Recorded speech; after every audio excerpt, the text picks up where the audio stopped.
The grand ballroom of Ashworth Manor glittered under 1,000 crystal chandeliers, each prism catching the light and scattering it across the polished marble floors. William stood near the refreshment table, adjusting his bow tie for the third time in as many minutes. He wasn't accustomed to such opulence. A simple historian from the university had no business attending royal galas, but his recent publication on Forgotten Monarchies had somehow earned him an invitation. "You look terribly uncomfortable," a woman's voice said beside him. William turned to find a striking figure in an emerald gown, her blonde hair swept into an elegant updo, her posture radiating the kind of confidence that came from years of practiced poise. He recognized her immediately. Queen Kylie, the beloved monarch who had ascended to the throne 5 years prior after her father's peaceful abdication.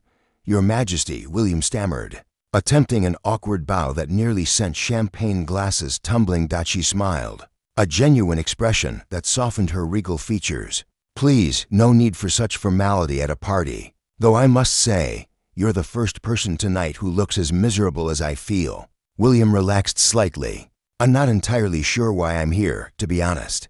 Historians and royalty don't typically mix at social functions." "On the contrary," Kylie said, her eyes sparkling with interest. "I find historians far more interesting than most of the company I'm forced to keep.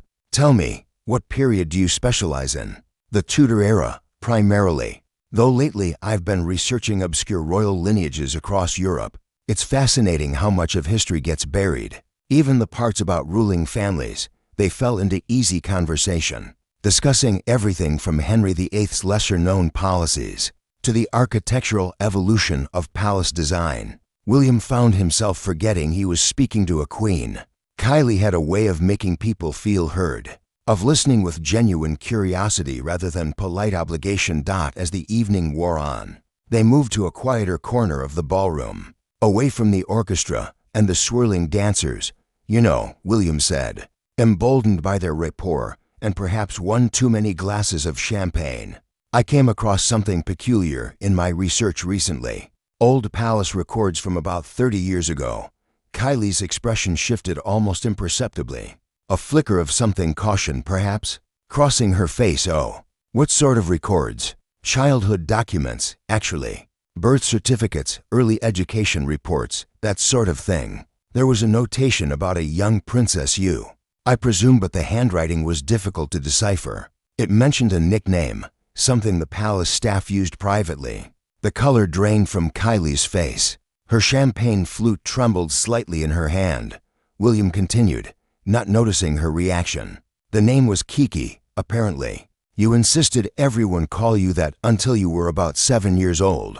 You refused to answer to anything else, drove your governess absolutely. How do you know that?" Kylie interrupted, her voice barely above a whisper. She set down her glass with a sharp clink against the marble table. "Nobody knows that name, nobody." William froze, suddenly aware of the tension radiating from the queen. I told you, it was in the palace archives. Old records those records were sealed," Kylie said, her composure cracking. "When I turned 18, I had them sealed personally. My father agreed it was necessary. The only people who ever knew that nickname were my parents. To palace servants who passed away years ago," and she trailed off, her eyes searching William's face with an intensity that made him uncomfortable. "And?" William prompted gently. "And a boy," Kylie said softly. "A groundskeeper's son who used to play with me in the palace gardens when we were children. Before protocol and duty separated us into different worlds." The ballroom seemed to fade away. William's heart hammered against his ribs as fragments of memory long buried and half forgotten began to surface. A little girl with scraped knees and wildflowers in her hair, running through hedge mazes, building castles out of fallen branches. A friendship that ended abruptly when he turned 8, and his father took a position at a different estate.